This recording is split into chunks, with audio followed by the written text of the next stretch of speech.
찬송가 70장 피난처 있으니는 영국 국가로 사용되는 곡조에 시편 46편 1절을 인용해서 만든 찬송가입니다. 영국 국가는 이렇게 시작을 합니다. 하나님께서 왕을 보호해 주십시오 라고 시작하죠. 이 곡조에 담긴 의미를 따라서 일본의 위협 속에서 살았던 감리교 신자였던 윤치호는 여기에 대한제국의 황제를 하나님께서 보호해 달라는 찬송가를 만듭니다. 이처럼 피난처 있으니라는 찬송의 곡조는 하나님께서 왕과 나라를 지켜주시기를 바라는 의미가 담겨 있죠. 그리고 시편 46편을 통해서 바로 그 하나님이 피난처가 되시고 산성이 되시는 하나님이라는 것을 말해줍니다. 그래서 지금 우리가 같이 부르고 있는 찬송가 70장 피난처 있으니는 하나님께서 여전히 우리가 숨을 바위가 되시고 우리가 피할 피난처가 되시며 언제나 우리의 삶의 현실에서 하나님께로 의지하고 향할 때 하나님 그 품 안에 우리를 늘 반기신다는 것을 떠올리며 안심하게 해줍니다. 하나님은 작은 부족이었던 이 이스라엘을 큰 나라 되게 하실 때까지 쉬지 않고 차근차근 일하셨다는 것, 그리고 약속을 이루신 하나님이었다는 것을 이스라엘을 향해 고발하는 한 존재로 바울은 다윗을 소개합니다. 다윗은 정말 그랬습니다. 하나님의 살아계심을 보였던 사람이죠. 그런데 참 독특한 점은 이 다윗이 이스라엘이 요구한 왕이었다는 것입니다. 하나님은 이스라엘의 요구대로 왕을 주시되 다윗을 주시는 거죠. 하나님께서 주신 왕을 통해 이스라엘은 하나님의 살아계심을 다시금 확인하며 믿음을 새롭게 할 수 있었다는 것이죠. 그렇지만 바울이 다윗을 얘기할 때 다윗을 주목하기 위해서 다윗이라는 그 사람이 중요한 사람이라서 얘기한 것이 아니라 보다 더 중요한 내용을 소개하기 위해서, 그리고 그 중요한 내용과 이 듣는 사람들을 이어주기 위해서 이 이야기를 한 겁니다. 그게 무엇이냐면 너희가 알고 있는 그 위대한 왕, 그 믿음의 사람 다윗 역시도 죽었다. 다윗은 당시에 하나님의 뜻을 따라 섬기다가 잠들어 그 조상들과 함께 묻혀 썩음을 당하였으되, 아무리 거룩한 사람, 아무리 믿음이 탁월한 사람, 아무리 하나님을 잘 아는 하나님의 마음에 합한 사람이라고 해도 그도 역시 나이가 차서 죽게 되더라는 겁니다. 다윗이 살아서 이스라엘을 다스릴 때 이스라엘은 가장 강력한 나라가 되어 있었습니다. 그리고 가장 큰 나라가 되어 있었습니다. 그리고 그들이 꿈꿀 수 있는 나라의 가장 완전한 모습을 다윗이 제시해 주었습니다. 튼튼한 성과 요새는 날마다 새롭게 세워져 갔습니다. 전투에서의 승리는 너무 당연하고 많은 영웅과 장군들이 등장하여 놀라운 무용담을 이스라엘 사람들은 들을 수 있었습니다. 다윗 시대에 살았던 사람들이 바로 그런 수혜자들이었죠. 다윗이 살아있는 그 모습이 곧 하나님의 살아계심의 모습과 다르지 않았습니다. 그런데 그 다윗이 늙어 죽죠. 그리고 그 시대의 사람들도 늙어 죽었습니다. 바울이 왜 이런 이야기를 할까요? 여전히 지금 유대인들도 다윗이 살아있던 그 시대가 지금 자기들의 시대에도 구현되기를 바라고 소망하고 있었기 때문입니다. 바로 그 일을 해줄 다음번의 다윗을 메시아, 기름 부음 받은 하나님의 사람으로 여겼던 거죠. 그래서 유대인들은 더더욱 이 다윗의 시대가 자기 때에 일어나기를 바라고 또 기대했던 겁니다. 예수님께 유대인들이 바랬던 것도 바로 그것입니다. 하나님의 살아계심이 이 병을 고치고 이 귀신이 쫓겨나고 그리고 오병이어의 기적, 칠병이어의 기적을 일으키는 것이라면 그러면 저분은 하나님이 보내신 그 메시아, 그 구원자가 맞다. 그 다윗의 후손이 맞다. 그러면 그가 이제 우리 때에 다윗의 시대를 열어줄 것이다 라고 기대를 했던 겁니다. 하지만 예수님은 그 기대에 부응하지 않으시죠. 그리고 그 결과로 십자가에 달려 죽게 되시죠. 바울은 본토에 사는 유대인들이나 외국에 사는 유대인들 모두 메시아에 대한 이런 기대를 갖고 있다라는 것을 알고 있었습니다. 그랬기 때문에 바울은 그 유대인들을 향해서 말하는 겁니다. 너희들이 기다리고 있는 다윗의 시대란 오지 않는다. 하지만 너희들이 기대하는 것 이상의 시대는 이미 왔다. 바로 그 하나님의 기름 부음을 받은 메시아가 이 땅에 왔기 때문이다. 예수님을 말하고 있는 거죠. 그런데 바울은 다윗과 비교해서 예수님을 어떤 분으로 소개를 하느냐면 다윗과 버금가는 분으로 소개하는 게 아니라 오히려 다윗을 통해서 이분이 어떤 분이신지를 더욱 분명히 드러내 줍니다. 그게 무엇이냐면 하나님의 기름 부음 받은 이 메시아는 부활의 메시아다라고 말해주기 때문입니다. 다윗은 나이가 들어서 죽었습니다. 하지만 이 하나님의 기름 부음 받은 메시아는 죽었어도 다시 살아난 부활의 메시아라고 바울은 말해주기 때문이죠. 이건 너무 중요합니다. 다시 다윗과 같은 사람이 와도 그도 역시 죽는다면 다음 시대는 다윗의 시대를 또 기다려야 합니다. 하지만 이 기름 부음 받은 메시아는 부활해서 더는 죽을 필요가 없는 존재, 죽지 않는 존재로 소개되기 때문에 이제 자녀의 세대, 그 다음의 자녀의 세대들에게 이 메시아는 항상 함께 있는 존재, 항상 그 번영과 완성과 그리고 안전을 지켜주는 그 존재로 등장할 수 있게 되는 겁니다. 바울은 바로 유대인들을 향해 그 점을 주목하여 말해주는 것입니다. 33절을 보시면 이렇게 얘기를 하죠. 곧 하나님이 예수를 일으키사 우리 자녀들에게 약속을 이루게 하셨다 함이라. 예수님을 부활시키신 이유는 우리뿐만 아니라 우리 자녀들에게도 하나님의 약속이 이루어졌음을 확인시켜주기 위해서 이 부활이 있다라고 얘기를 하는 거죠. 너희들이 그렇게 다윗의 시대를 기대했다면 다윗보다 훨씬 큰 분이 이 땅에 오셨다. 그분이 큰 이유는 그분은 죽고 부활하셨기 때문이다. 영원히 함께 계시는 분으로 곁을 지키시며 왕으로서 통치하실 것이다. 바울이 지금 말하고 있는 이 메시아는 부활한 메시아로 또 다른 메시아를 기다릴 필요 없는 가장 완벽한 형태의 기름 부음을 받은 다윗과 같은 사람입니다. 그런데 이 메시아는 죽고 부활해서 한 시대만의 메시아가 아니라 모든 시대의 메시아가 됩니다. 죽음도 어쩌지 못하는 메시아여야만 진짜 메시아의 일을 할 수 있다는 것을 바울은 강조하는 겁니다. 그런데 더 놀라운 사실은 그가 모든 시대의 메시아가 되기 때문에 어떤 일들이 일어나는가? 우리와 우리의 자녀의 세대들이 계속해서 죄사함과 의롭다함을 받게 된다는 겁니다. 38절과 39절에서 말을 합니다. 그러므로 형제들아 너희가 알 것은 이 사람을 힘입어 죄사함을 너희에게 전하는 이것이며 또 모세의 율법으로 너희가 의롭다 하심을 얻지 못하던 모든 일에도 이 사람을 힘입어 믿는 자마다 의롭다 하심을 얻는 이것이라. 이 메시아의 역할은 다윗의 시대를 지금 다시 복사해 와서 붙여넣기를 하는 정도의 일을 하는 분이 아니라 죄사함과 의롭다함을 얻게 해주는 일을 하는 메시아라고 말합니다. 죄사함은 죄를 지은 사람에게 죄에 대한 책임을 없애주는 것이 죄사함입니다. 의롭다함은 죄를 지은 사람을 죄 없다고 판결해 주는 게 의롭다함입니다. 여기서 죄사함과 의롭다함은 유대인들에게는 아주 중요하고 아주 오래된 어떤 제도를 떠올리게 해주는 두 단어가 됩니다. 무엇이냐? 제사 제도입니다. 그리고 그 일을 수행하는 제사장이죠. 유대인들이 성전에 가서 제사를 드리는 이유는 제물에 자신의 죄를 덮어 씌워서 죄를 사함받는 것. 그리고 이 제사를 집례하는 제사장이 죄 용서를 하나님께로부터 받았다라고 하는 선언을 입에서 내놓으면 그걸 가지고 집으로 돌아가는, 이게 의롭다함을 얻는 것이었습니다. 제사제도는 유대인들에게 있어서는 오랫동안 지켜온 종교 예식입니다. 그들의 정체성이기도 합니다. 그렇기 때문에 자신들의 정체성인 이 제사를 드리는 일은 그들에게 있어서 참 명예롭고 중요한 일이죠. 동시에 힘겨운 짐이기도 했습니다. 특별히 디아스포라 유대인들에게 있어서 이 제사를 성전에서 드리는 일은 그들에게 있어서는 죄책감이 쌓이는 일이고 하나님과의 관계에 불편함이 쌓이는 일이기도 했습니다. 왜냐? 예루살렘 성전과 그들이 살고 있는 곳은 물리적인 거리가 상당하기 때문이었습니다. 오늘 죄를 지었으면 내일 회개하기 위해서 제물을 들고 올라갈 수 있는 곳이 성전이 아니었던 사람들입니다.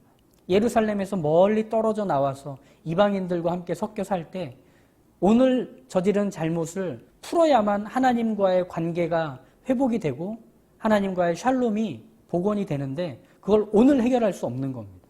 아무리 하나님을 믿는다고 해도 그 불편함과 그 짐은 예루살렘에 가야 해소될 수 있기에 그들은 그것을 안고 살아야만 했던 사람들이었던 거죠.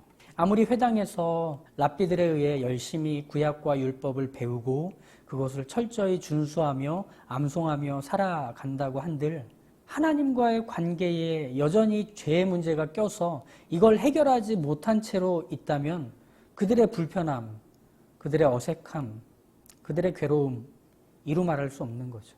그러다 보니 돈을 모으면 꼭 예루살렘에 가겠다. 내가 열심히 돈을 모아서 예루살렘 성전에 제사 드리러 가겠다. 이게 디아스포라 유대인들의 가장 큰 버킷 리스트였던 겁니다. 바로 이런 디아스포라 유대인들의 결핍, 불안, 두려움을 바울은 너무나 잘 알고 있었습니다. 왜냐? 그 역시 예루살렘에서 떨어져 살았던 유대인이기 때문이었죠. 그의 고향은 예루살렘에서 북쪽에 위치한 다소라는 곳이었습니다. 그러니 그도 쉽게 예루살렘에 들락날락할 수는 없던 사람이었죠. 그러니 이 디아스포라 유대인들, 비시디아 안디옥에 살고 있는 이 사람들의 마음을 잘 이해하고 있었습니다. 그랬기 때문에 바울의 접근은 무엇이냐면 여러분, 하나님은 여러분이 생각하는 것처럼 멀리 계신 분도 아니고 희미하신 분도 아닙니다. 그리고 여러분이 생각하는 것처럼 하나님이 제사를 드리지 않는다는 것 때문에 여러분에게 징계하시고 여러분과의 관계를 먼저 끊어내시는 엄격하신 원리 원칙의 신은 더더욱 아니십니다. 제가 왜 이렇게 말을 할 수 있을까요? 그것은 하나님께서 여러분에게 제사보다 더 큰 분, 제사장보다 더 큰 분, 아니 성전보다 더 큰 분을 보내셨기 때문입니다. 그리고 그분이 여러분 세대뿐 아니라 여러분의 자녀의 세대, 그 자녀의 자녀들의 세대까지 계속 이어서 죄사함과 의롭다함을 주시는 그 기름 부음 받은 자로 계실 것이기 때문입니다. 그분은 부활하셨기 때문이죠. 그러니 기억하십시오. 하나님은 여러분을 사랑하고 계십니다. 그리고 그 약속을 이루시려고 이 기름 부음 받은 메시아를 보내셨습니다. 그리고 죽음에서 부활시키셔서 여러분이 계신 곳까지 죄사함과 의롭다함의 현장을 만드시려고 제가 지금 여러분에게 이 예수님을 증거하게 하십니다. 성전을 넓혀 여기까지 성전을 만들어 여러분을 들여보내고 계시지 않습니까? 라고 말하고 있는 겁니다. 이게 바로 바울이 전한 기쁜 소식이죠. 그런 점에서 바울은 자기의 생각으로 만들어낸 그리고 이 디아스포라 유대인들을 위로하고 격려하기 위해서 꾸며낸 말이 아닌 예수님이 하셨던 그 말씀을 자신 안에 집어넣어서 예수님을 그렇게 담아 소개하고 있다라는 점을 우리는 분명히 기억해야만 합니다. 그 근거를 하나 찾아본다면 예수님께서 제자들과 함께 안식일에 밀밭 사이를 지나가실 때 예수님의 제자들이 너무 배가 고파서 밀 이삭을 비벼서 그것을 까서 먹습니다. 시장을 달래죠. 이것을 본 바리새인들은 예수님을 향해 비난합니다. 보시오, 당신의 제자들이 안식일에 하지 못할 일을 하나이다. 안식일에는 어떤 노동도 하지 말라고 십계명의 4번째 계명에 담겨 있습니다. 바리새인들은 이 안식일을 잘 지키기 위해서 무엇이 노동인지를 아주 세세하게 연구해서 그 노동이 안식일에 행해지는지 그렇지 않은지를 살피는 항목들을 만들어 갔습니다. 손으로 수고해서 입으로 들어가는 양식을 얻는다면 그건 노동이라고 본 겁니다. 제자들이 지금 밀이삭을 꺾어서 그걸 비벼서 입에 밀을 집어넣는 그 행위는 말하자면 노동이 되는 것이고 그 일을 한 것이 안식일이기에 예수님의 제자들은 안식일을 범한 사람들이라고 바리새인들이 지적할 수 있었던 거죠. 이 바리새인들의 비난에 대해서 예수님은 다윗의 이야기를 하십니다. 다윗이 사울의 칼날을 피해서 제사장 아히멜렉을 찾아가죠. 그 피오느라 굶주린 다윗과 그 일행은 아히멜렉에게 먹을 것을 달라고 합니다. 그때 제사장 아히멜렉은 성막에서 매일 올려지는 진설병이 있는데 그것을 다윗 일행에게 주죠. 그래서 그걸 먹고 힘을 얻습니다. 예수님이 다윗에게 내준 진설병과 안식일의 의미를 연결지어서 말씀하시는 이유는 분명합니다. 그 떡이 성막에 있었던 것이든 아니면 일반 밥상에 있었던 것이든 배고파 죽어가는 사람에게 먹이지 않는 것이라면 그것은 떡일 수 없고 아무 쓸모 없는 것이 될 뿐이다. 안식일도 마찬가지라는 거죠. 안식일을 지키는 데 목적한 게 안식일이 아니라 말 그대로 사람을 살리기 위해서 쉬는 날, 사람을 살리기 위해서 모든 것을 미루는 날, 이것이 안식일이라는 것을 예수님이 먼저 드러내십니다. 안식일에 쉬지 않는다면 주인의 욕심에 노예와 종들은 혹사당할 것입니다. 아니, 우리 자신만 봐도 그렇죠. 자기 자신을 몰아붙여서 죄가 되게 만듭니다. 스스로를 쉬게 못합니다. 더 열심히 일해야 되고 더 자기 개발해야 되고 더 자신을 몰아붙이면 더 많은 생산을 할 수 있을 거라고 사람들은 생각하기에 쉬지를 못합니다. 안식일은 바로 그런 사람들을 위해서, 그 욕심에 저항하기 위해서 하나님이 세우신 겁니다. 생명의 주관자 되시는 하나님이 너희를 먹이고 입히신다. 하늘을 나는 새들이 창고를 만들지 않는다. 들에 핀 백합화가 스스로를 옷 입히지 않는다. 너희의 수고로 너희의 양식이 생기는 게 아니라 하나님이 너희의 양식을 너희의 수고를 통해 주실 뿐이다. 이렇게 얘기한다는 거죠. 안식일은 바로 그 저항의 날이었던 겁니다. 그렇다면 안식일이 있는 의미는 너무 분명합니다. 사람을 살리는 날입니다. 생명을 주는 날입니다. 사람을 살리기 위한 생명을 주시는 하나님을 만나는 날이었던 겁니다. 예수님은 바로 이것을 떠올리게 하신 거죠. 예수님이 안식일의 논쟁의 마지막에서 이런 말씀을 하시죠. 나는 자비를 원하고 제사를 원하지 아니하노라 하신 뜻을 너희가 알았더라면 무죄한 자를 정죄하지 아니하였으리라. 하나님은 잔인하고 앞뒤가 꽉 막혀있는 원리 원칙의 신이 아니시다. 너희가 생각하는 대로 안식일을 잘 지키나 안 지키나 저건 노동인가 아닌가 그것을 따져서 정죄하고 심판하고 벌을 내리는 분이 아니라 생명을 주시며 죽어가는 그 사람을 일으키시며 꺼져가는 등불을 끄지 않으시는 분이다. 이게 하나님의 사랑이다 라고 예수님이 알려주셨던 거죠. 바울이 지금 비시디아 안디옥 회당에서 이 디아스포라 유대인들을 향하여 말하고 있는 바가 바로 그것입니다. 여러분, 하나님은 예루살렘 성전에 오는 사람들의 얼굴과 이름과 그들의 재물의 숫자를 보면서 그들이 나를 얼마나 잘 섬기는가를 확인하는 분이 아닙니다. 예수님은 이런 말씀을 우리에게 해주신 분입니다. 하나님의 사랑이 바로 그것임을 알려주신 분입니다. 디아스포라 유대인들에게 있어서 힘겨운 짐 같은 예루살렘 성전에 가서 제물을 바치고 죄사함을 얻고 제사장의 입에서 의롭다 함을 받는 그 말을 들어야만 비로소 하나님과의 관계가 화목하게 됐구나, 안심이다 라며 돌아가는데 그 많은 비용과 그 많은 에너지와 그 많은 시간들을 들여야 하도록 하시는 하나님이실까? 그렇지 않다. 하나님은 너희가 있는 곳까지 성전을 넓히셨다. 내가 지금 성전보다 더 큰 그 예수님을 너희에게 말하고 있지 않느냐? 이게 바울의 설교입니다. 이 바울이 비스디아 안디옥 회당에서 선포한 이 기쁜 소식은 이 디아스포라 유대인들이 묶여있던 사슬을 끊어버립니다. 제도와 성전 중심 사상에 묶여있던 종교의 사슬을 끊어버리고 하나님을 잘못 이해해서 생긴 두려움과 불안에 거짓의 사슬을 끊어버립니다. 어떻게 해야 자기 시대에 기름 부음 받은 자가 와서 해방과 번영을 이뤄줄지만을 헛되게 기대하며 지금이란 현실을 제대로 살아내지 못하던 허무함의 사슬이 이 복음에 의해서 끊어지게 되는 것입니다. 복음은 이렇게 우리를 묶고 있던 모든 사슬로부터 해방합니다. 그리고 그분이 우리의 반석이시며 요새이시며 피난처가 되시는 분이심을 알려줍니다. 그곳으로 가라. 그분을 만나라. 그분이 여전히 너희와 사랑의 관계를 지속시키고 싶으시다는 것을 그분 앞으로 가서 확인해라. 이게 복음이 되는 겁니다. 바울 역시 디아스포라 유대인들과 같은 사슬에 묶여 있었고 그들이 겪고 그들이 눌려있던 것에 무게를 겪었던 사람입니다. 그렇기에 거기서 해방된 자유와 기쁨을 알아 그들에게 다시 달려가 이 해방의 선포를 할 수도 있었던 것이죠. 바울에게도 기쁜 소식이었기에 그들에게도 그 소식을 기쁘게 전할 수 있었던 겁니다. 오늘은 일제강점기에서 이 대한민국이 해방된 것을 기념하는 광복절입니다.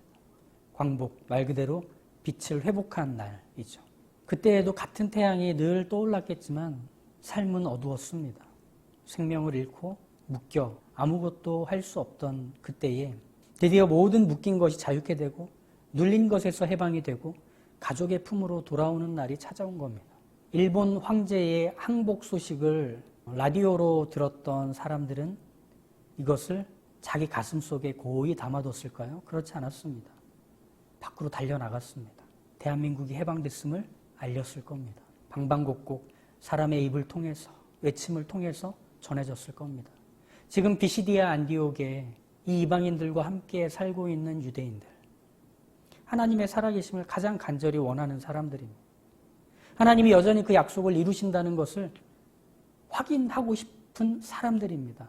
하지만 예루살렘에서 멀다는 사실로, 예루살렘 성전에 자주 드나들지 못한다는 그 사실로 인해 불안하고 불편하고 이 관계를 항상 어렵게 여겨야 했던 그들에게 바울은 기쁜 소식을 전한 겁니다. 아니다. 예수님을 통해 하나님께로 나아갈 수 있다. 아니, 하나님이 예수님을 주셔서 너희를 부르신다. 그러니 그 하나님께 와라. 피난처 있으니 환난을 당한 자 이리 오라. 그러니 기억하십시오. 너무 많은 것들에 눌려 사는 모든 사람들에게, 너무 다양한 것들의 공격과 위협에 끌려다니는 모든 사람들에게, 지독하리 많지 악랄한 손길은 붙들고 놓아주지 않아 거기에 질식해가는 모든 사람들을 위해 우리의 구원이 있습니다. 우리가 받은 은혜가 있습니다. 그들에게 피난처를 알리는 손길로 우리가 존재합니다. 바울이 디아스포라 유대인들의 마음을 알아 그 같은 마음으로 복음을 전했듯 우리와 같은 시대에 살고 있는 이들에게 그 시대의 무게를 아는 사람으로 우리의 자유와 우리의 해방과 우리의 기쁨의 근원을 소개해야 할 것입니다.